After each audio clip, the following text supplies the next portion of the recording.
ఆయన ఎక్కువగా మాట్లాడరు, కేవలం చేతల్లో చూపిస్తారు. ఆయన తీసుకునే ప్రతి నిర్ణయం దేశవ్యాప్తంగా చర్చనీయాంశం అవుతూ ఉంటుంది. ఆయనే యూపీ సీఎం యోగి ఆదిత్యనాథ్. వరుసగా 3 పర్యాయాలు దేశానికి ప్రధాని అయిన మోదీ తర్వాత బీజేపీని నడిపించేది ఎవరు? బీజేపీ 75 ఏళ్ల నిబంధనతో ఈసారి మోదీ పోటీ చేయకపోవచ్చు. మరి ఆయన వారసుడెవరు? ఈ ప్రశ్నకు ఎప్పటినుంచో వినిపిస్తున్న సమాధానం యోగి ఆదిత్యనాథ్. ఉత్తరప్రదేశ్ అంటే జనాభాలో దేశంలోనే అతిపెద్ద రాష్ట్రం.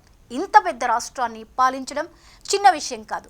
కానీ ఈ సవాలును స్వీకరించి దానికి కొత్త దిశ చూపిన నాయకుడు యోగి ఆదిత్యనాథ్.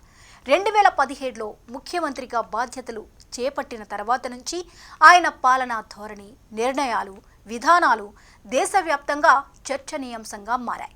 యోగి ఆదిత్యనాథ్ మఠాధిపతిగా గోరఖ్పూర్లో ఉన్నప్పటికీ రాజకీయాల్లోకి వచ్చిన తర్వాత ఆయన తీసుకున్న చర్యలు దృఢమైన నాయకుడిగా ఆయన్ను నిలబెట్టాయి.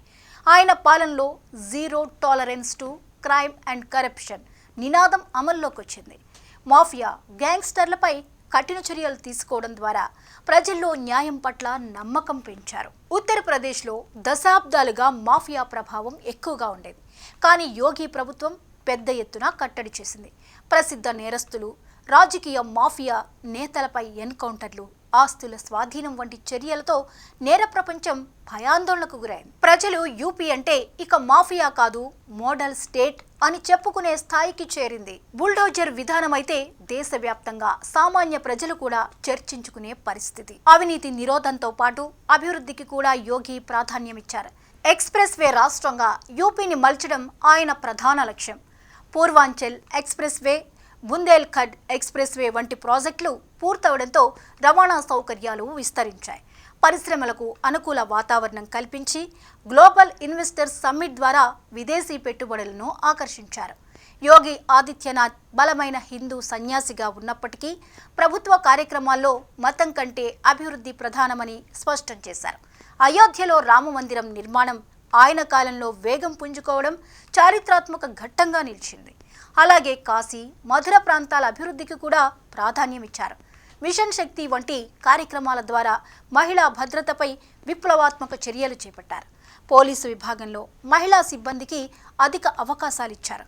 సైబర్ నేరాలు, దుర్వినియోగాలపై ప్రత్యేక బృందాలు ఏర్పరిచారు. యోగి పాలనలో శాసనసభ, ప్రభుత్వ కార్యాలయాలు క్రమశిక్షణతో నడుస్తున్నాయనే అభిప్రాయం ప్రజల్లో ఏర్పడింది.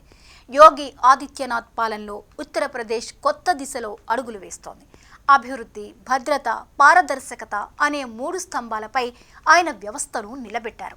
ఆయన నిర్ణయాలు కొందరికి కఠినంగా అనిపించినా ప్రజల ప్రయోజనాల దృష్ట్యా అవి అవసరమని అనేక మంది భావిస్తున్నారు.